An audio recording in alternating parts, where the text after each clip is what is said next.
Think for a moment. People are gathered around Jesus, some with hope, some with curiosity, and some just to see who this man really is. Your heart is beating faster. You sense that this is not an ordinary teacher, not an ordinary rabbi. This is someone whose words carry a power that can shake the soul. You step forward and say something that feels completely natural, completely human. Lord, let me first go and bury my father. This request would seem perfectly reasonable to anyone. It is a matter of love, responsibility, and respect. Yet in that moment, Jesus' reply comes in a way that has puzzled people for centuries. Follow me, and let the dead bury their own dead. This sentence is recorded in Gospel of Matthew 8:22 and Gospel of Luke 9:60. And at first glance, it appears harsh, perhaps even merciless. After all, anyone might think, could a teacher really be so stern as to prevent a man from going to bury his father? But if we dig deeper into this sentence, considering the culture of that time, the mindset of that era, and Jesus' mission, we discover a profound secret hidden within it. First, we need to understand the man's statement. When he said, "Let me first go and bury my father," many Bible scholars suggest that it wasn't necessarily the case that his father had already died. At that time, it could also be an idiom. Often it meant, "Let me first fulfill my family responsibilities. When my father passes away, when my household duties are completed, then I will come and follow you." In essence, he was saying, I want to follow, but not now, maybe later. This is the moment where Jesus exposes a deep human weakness. People often do not reject the truth. They merely delay it. We say, "I'll do it tomorrow, later, when everything is ready." But the spiritual reality is that later often never comes. When Jesus said, "Let the dead bury their own dead," he was speaking of two kinds of dead. The first are those who are physically deceased. The second are those who are spiritually dead, alive in body, but their souls asleep, their hearts far from God. Here, Jesus is conveying a profound truth. Many people are physically alive, yet spiritually dead. They live in routine, follow societal rules, but their hearts are empty of God's life. That is why when Jesus says, "Let the dead bury their own dead," he is essentially saying, those who are spiritually dead will remain entangled in worldly matters, but you are called to live. You are invited to a new life. Here lies another deep secret. Following a rabbi in those days was not merely attending a class. It was a commitment of one's entire life. When a rabbi said, "Follow me," it meant leaving your old identity, old priorities, and sometimes even your old security behind. Jesus' "Follow me" was not just an invitation, it was a calling. And calling is rarely comfortable. Calling often demands sacrifice. That is why in that moment, Jesus gave the man a choice. Either make your old world and responsibilities the center of your life, or step into a new spiritual life, where God's kingdom becomes your first priority. But to understand this fully, we also need to look at Jesus' mission. His ministry at the time was limited, only 3 years. For 3 years, he openly taught people, healed them, and proclaimed the message of God's kingdom. Every moment was precious. Every decision mattered. When he told someone, "Follow me," he was inviting them into a historical moment, one that would not come again. Delay meant losing the opportunity. If we reflect on our own lives, we realize this story is not just about that man. It is all of our stories. Every person reaches a moment when the truth stands before them. A voice inside says, "Now is the time. Now is the moment for change. Now is the time to follow the truth."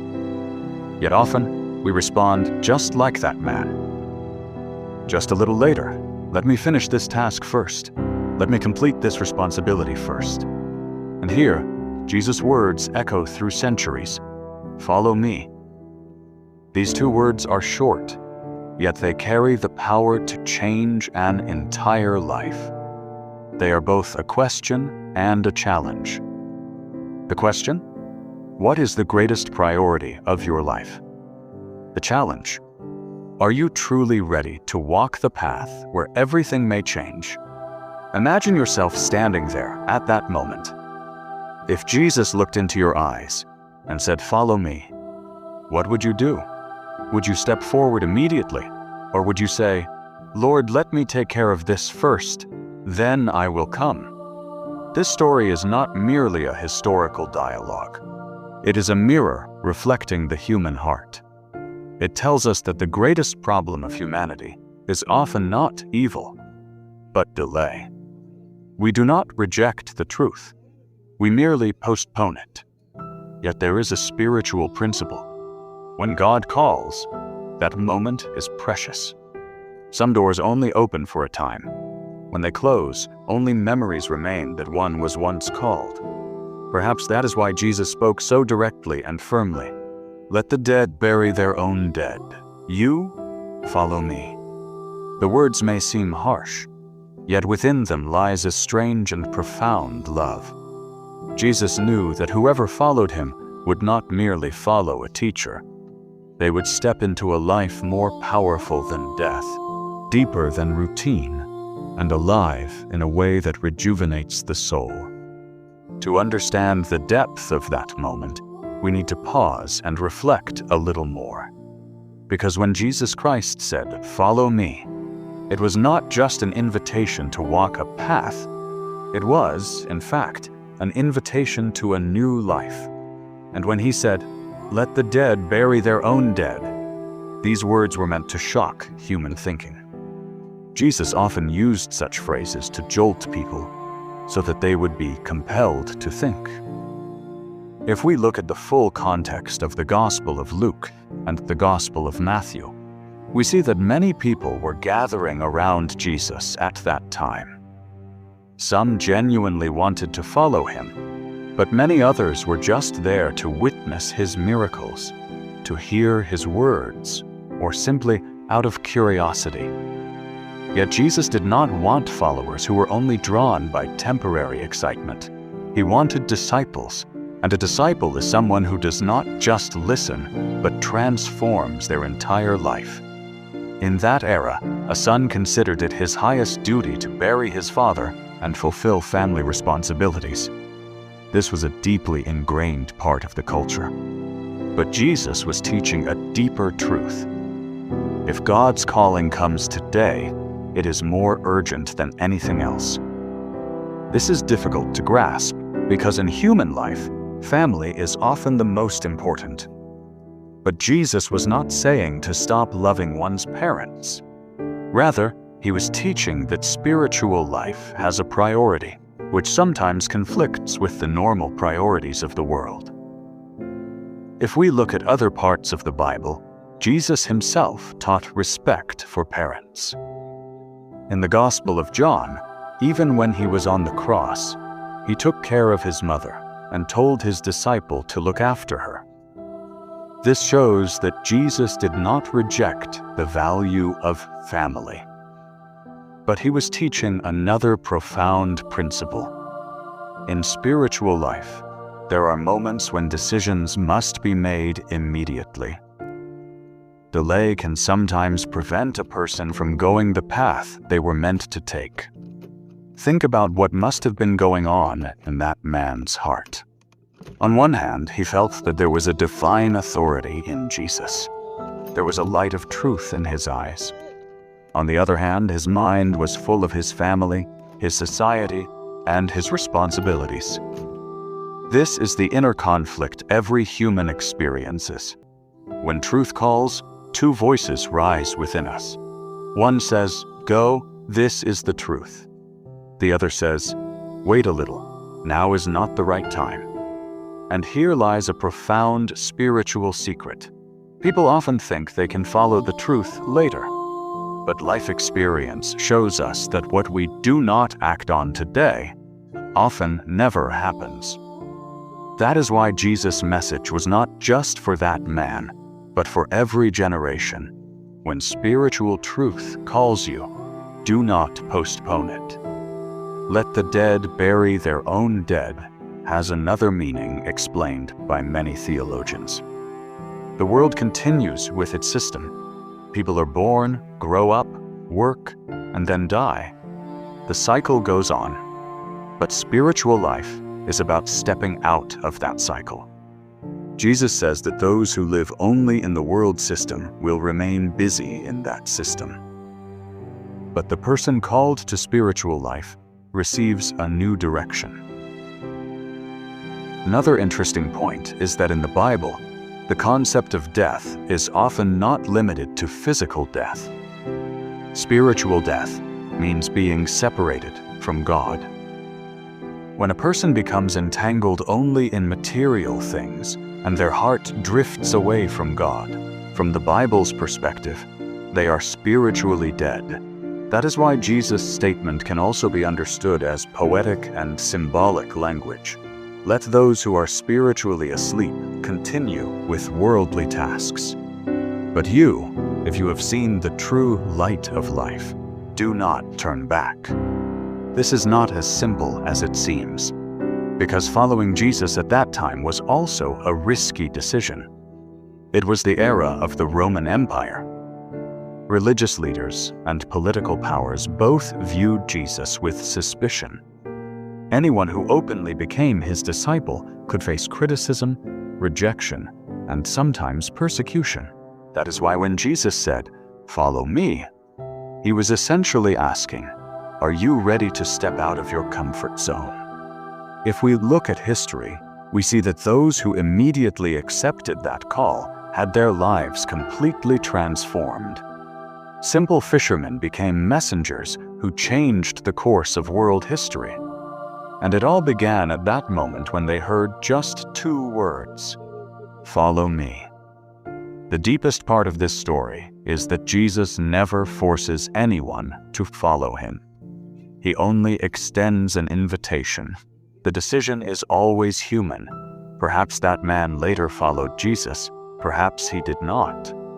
The Bible does not tell us his final decision, and perhaps it does not tell us, so that every listener asks themselves, if I had been there at that moment, what would I have done?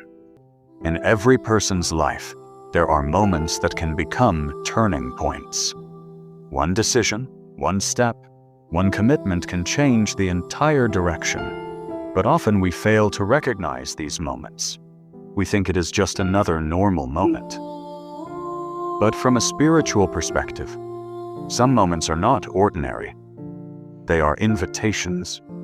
And perhaps that is why Jesus' words still feel so powerful today. He did not deliver a long speech.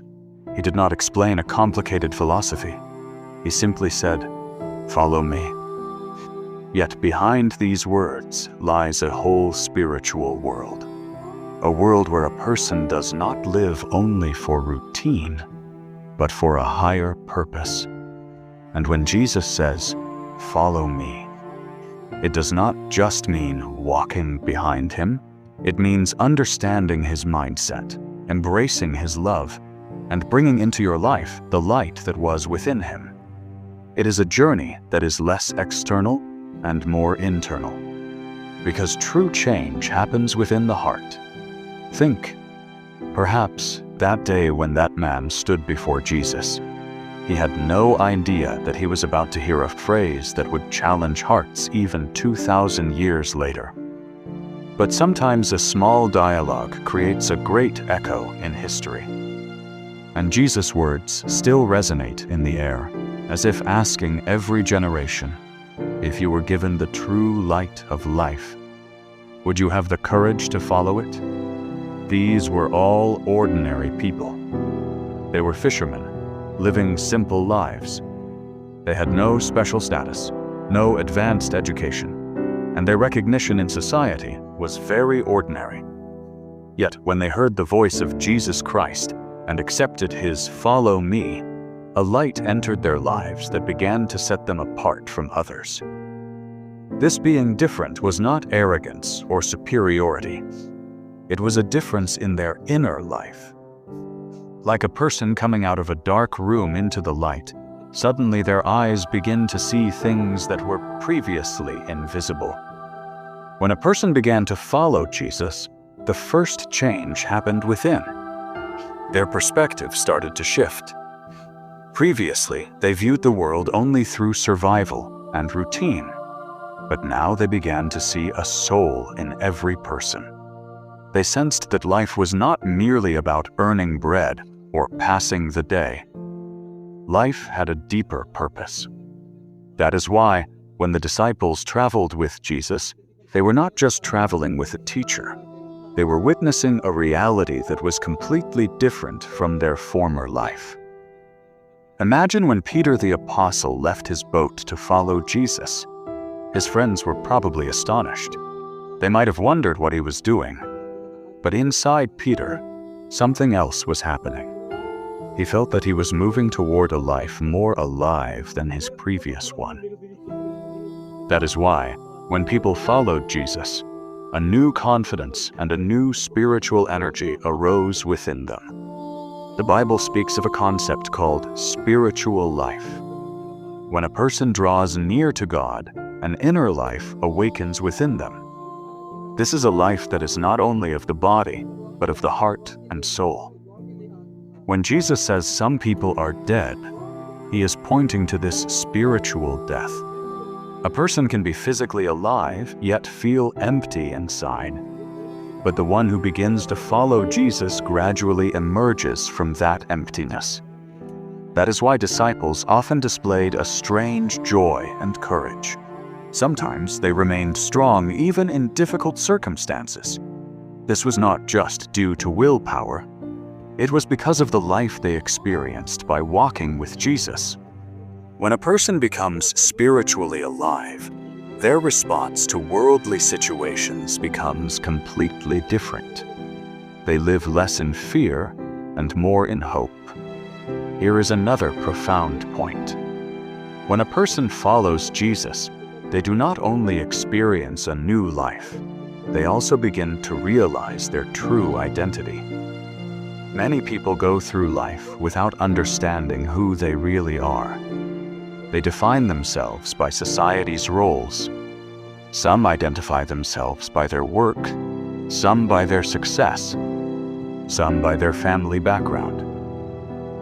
But Jesus gave people a deeper identity. He told them, "You are not merely a part of society.